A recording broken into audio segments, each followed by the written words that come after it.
Alan Millard, Men's Equality.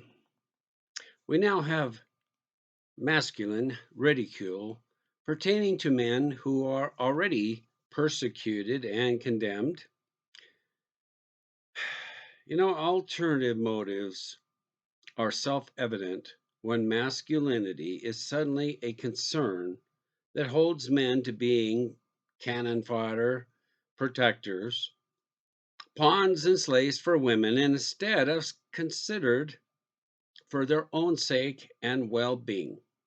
Especially after decades of persecution by feminists, in addition to the traditional misandry, commonly referred to as chivalry and placing women above men on a pedestal, men have already endured. It's claimed that we need to have strong men in our society after they have undergone decades of abuse, during which time nobody has been there for them. Yet we expect more out of men and shame men for the results of their constant exposure to misandry and abuse.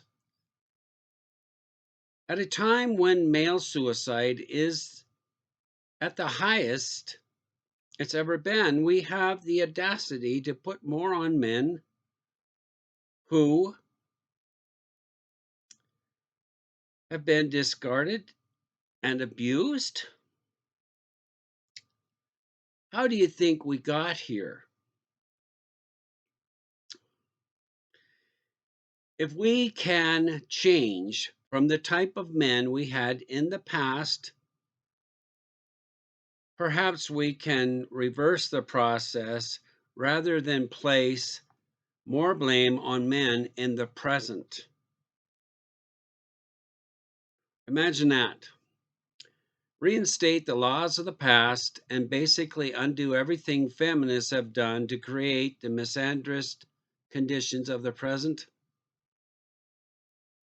Yes, this will begin to create a sound premise upon which to build, and the change in men will be noticeable very soon. But the men created in the past are also the ones who allowed the conditions of the present to result too. Let's not forget that. Get rid of traditional misandry, chivalry, upon which feminism is built.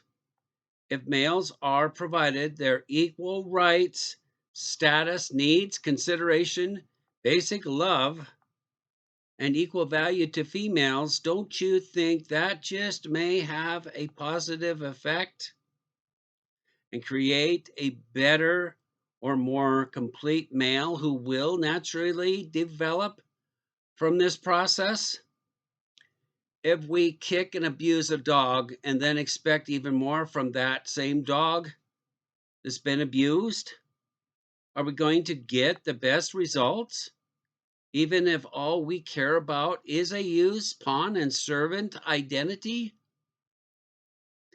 Under the right conditions, a male will develop naturally to be a good and adequate person, to include a masculinity to match. But humans are not clones and they don't live in a vacuum either. The female counterpart will need to change too, who has evolved to be a terribly selfish and egotistical human being, not merely failing to do her equal part and upholding equal accountability, but purposely damaging men in the process of our human existence.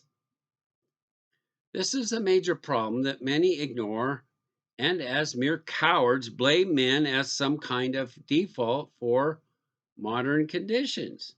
We can always blame men. Hell, that's what feminists do. Trad cons, traditional religious conservatives are no different. They blame men too. But again, provide men what they need to be happy and content, and they will be proud to be who they are and defend a society, country that treats them right.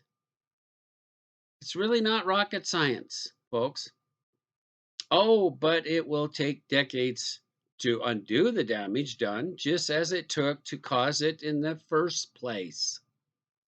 Only when some perceive a threat do they want to place blame on men, no less than have the feminists. But even now, they really don't care about men themselves. Still, just what men are supposed to do for them. How shameless are those doing this? Traitors to their own people, or that is half of them, the males, who they still expect something from with an assigned masculine identity to